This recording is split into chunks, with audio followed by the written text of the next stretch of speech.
Welcome to the second part of our conversation on passion and how to make impact and money from your talent.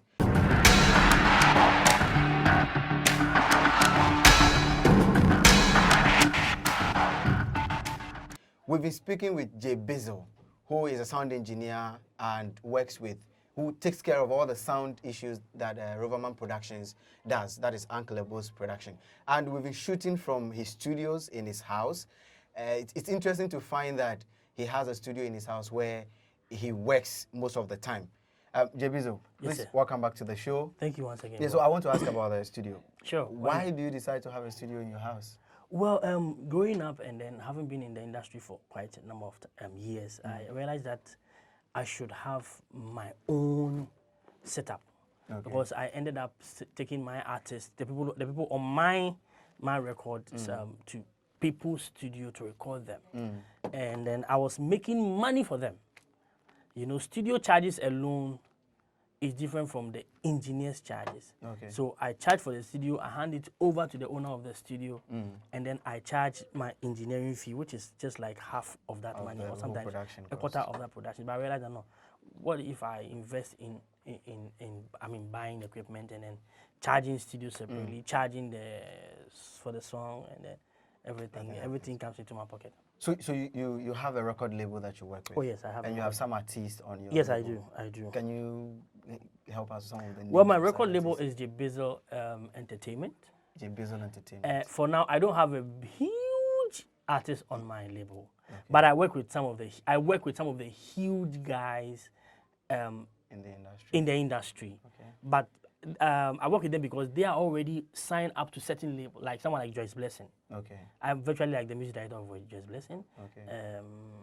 Currently, who else? When you ask me this question on the spot, I struggle because I am a jam with him.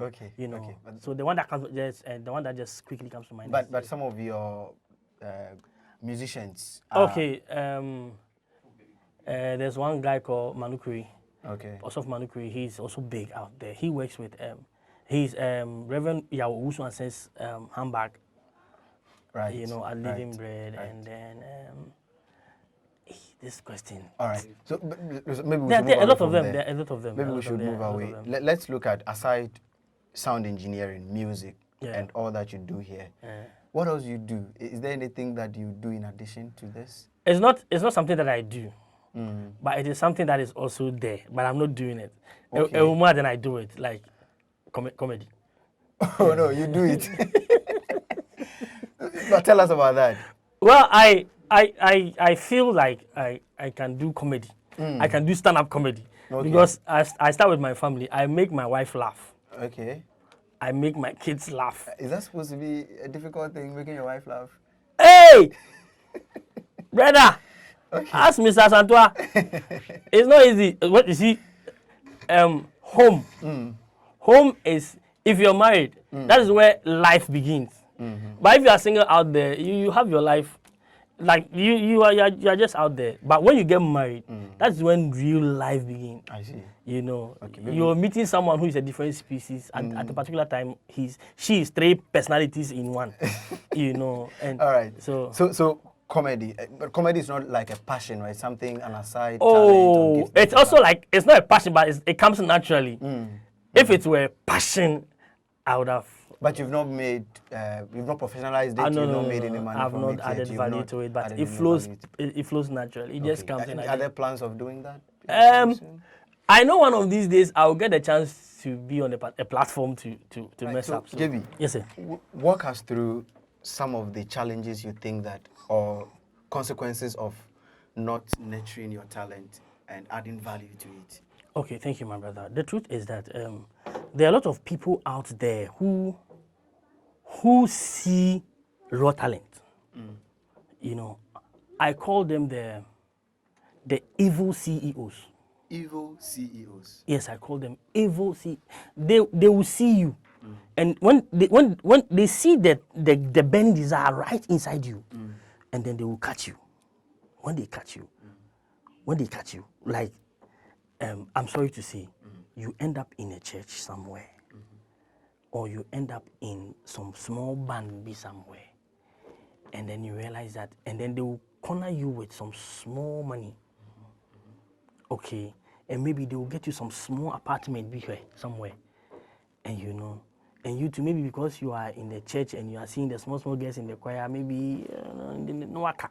Okay, so they incentivize you to not move Something on. to just clamp you like that, and you are there every month. You know, you collect it, and you see these people when they discover you, they in a way make you feel like you've reached, Okay.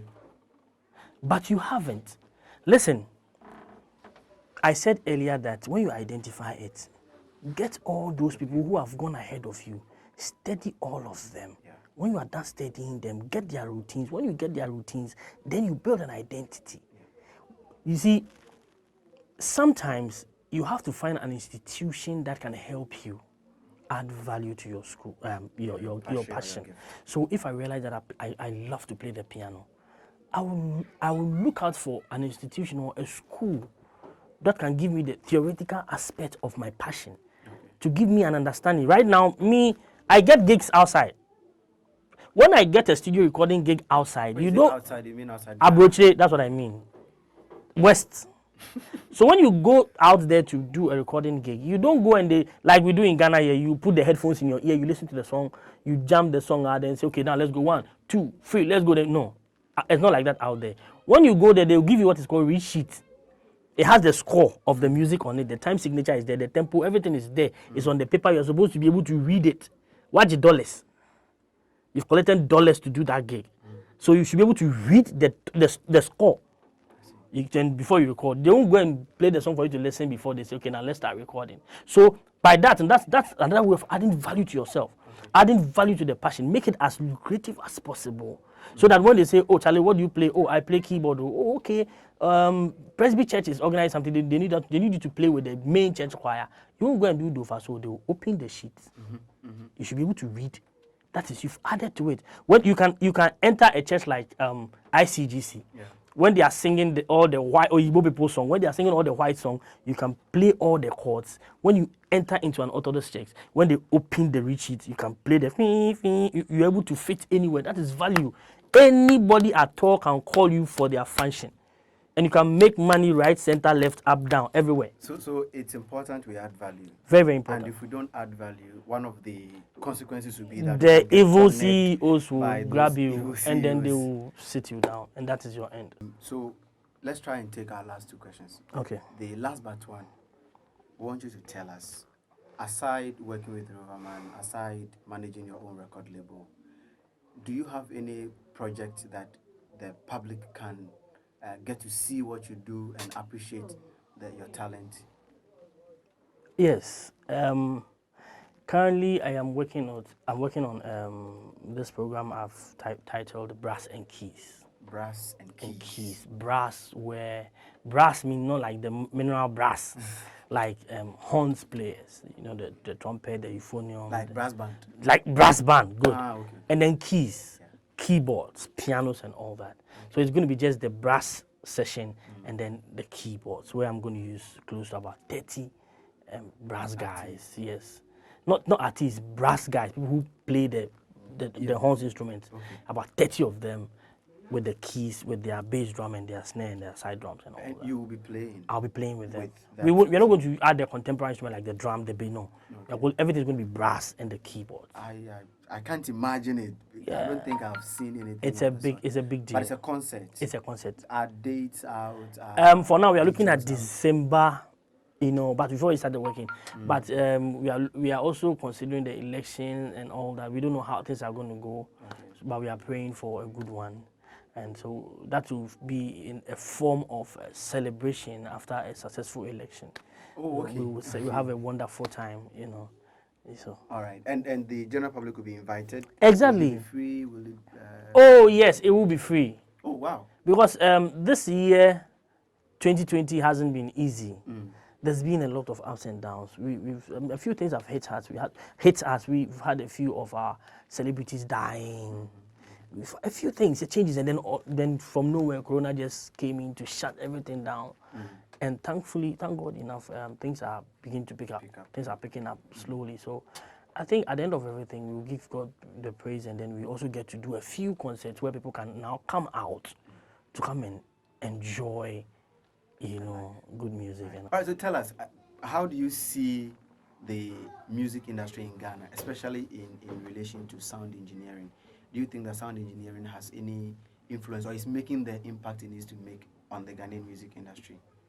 Okay, thank you very much, my brother. Back then, when you talk about a producer is the one who pushes money into the whole production.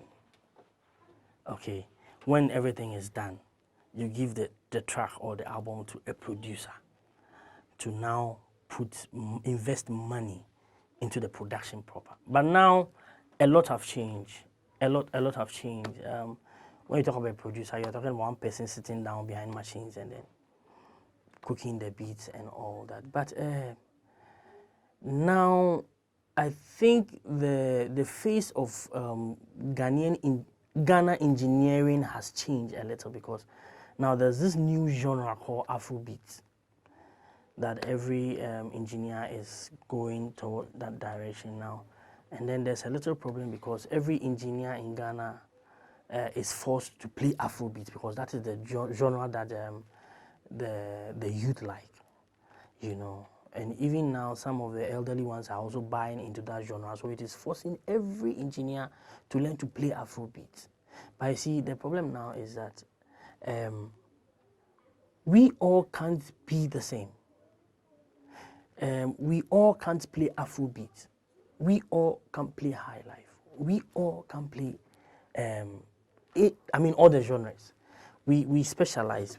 Some are specialized in the Afro, some are specialized in the high life, some are specialized in hip life and all that. So I think it will be difficult for you to say that I'm a high life guy, so I'm going to stick to the high life kind of style in this era. So you will be forced to go into the Afrobeat, even though it may not work well for you. So I think that thing too has negatively affected the industry. You see, and the engineers nowadays too, some of them don't learn. Because it's like a wave, it blows. Almost every quarter, it blows. There's a change in wave. Something new comes to hit us. So when time changes, you change, You can't change on your own. Sometimes you have to literally go to the person and learn how to do that and come back to your crib and then use it. You get it. So basically that's that. When time changes, you also change, unless you want to go hungry. All right, so JB, yes, sir. Before we go, I want you to look at our viewers and tell them, any young person who has a talent or a passion that they want to push, what is that one piece of advice you would give them in relation to adding value and pushing their talent in order to make money? Thank you very much for this question. I'm very happy for this question. Most of the young guys out there are doing a lot of mistakes. They don't do the right thing. What I mean by the right thing is that they don't follow the right channels. They don't follow the right procedures. They associate themselves with every wind that blows. Now there's Twitter, there's Instagram, there's YouTube, there's all the medias out there that we can benefit positively from. But what do the youth use it for? They are twerking, they are nude pictures, nude videos. So once you click the thing, you see new stuff. But you see, it can benefit us too. Now, let's look for the right stuff. Let's get closer to the right people. When I was much younger, most of my friends were about 50 years. The youngest friend of mine was about 58. His name is Shegelege. He's one of the guys who also helped me groom me. So I advise you that make the right friends, strike the right acquaintances. If you have a friend and he's not helping you, he's not benefiting you positively, please cut the person out, because people come into our lives to add up to our life stories. When they go, their time is up. Let them go. make sure that you make the right friends. You build around yourself the people who will give you that positive energy, who will give you that positive aura to feed on. Energies are very, very important. When they are positive, you feed positively. When they are negative, it brings you down. So make sure that you feed on positive energies. You surround yourself with friends who will give you positive ideas, people that you can sit and discuss and talk positive about, good things, you know what I'm saying? So basically, that is what I'll tell you. Make sure that you stay positive and you stay safe. All right. JB, thank you. But we can't come to this beautiful studio and not get any beautiful sound. So we'd want you to play something for us so that we can feel your passion too and your talent as well. Okay, right. I will play an intro from Kodwentry's song. Just the intro for you too. So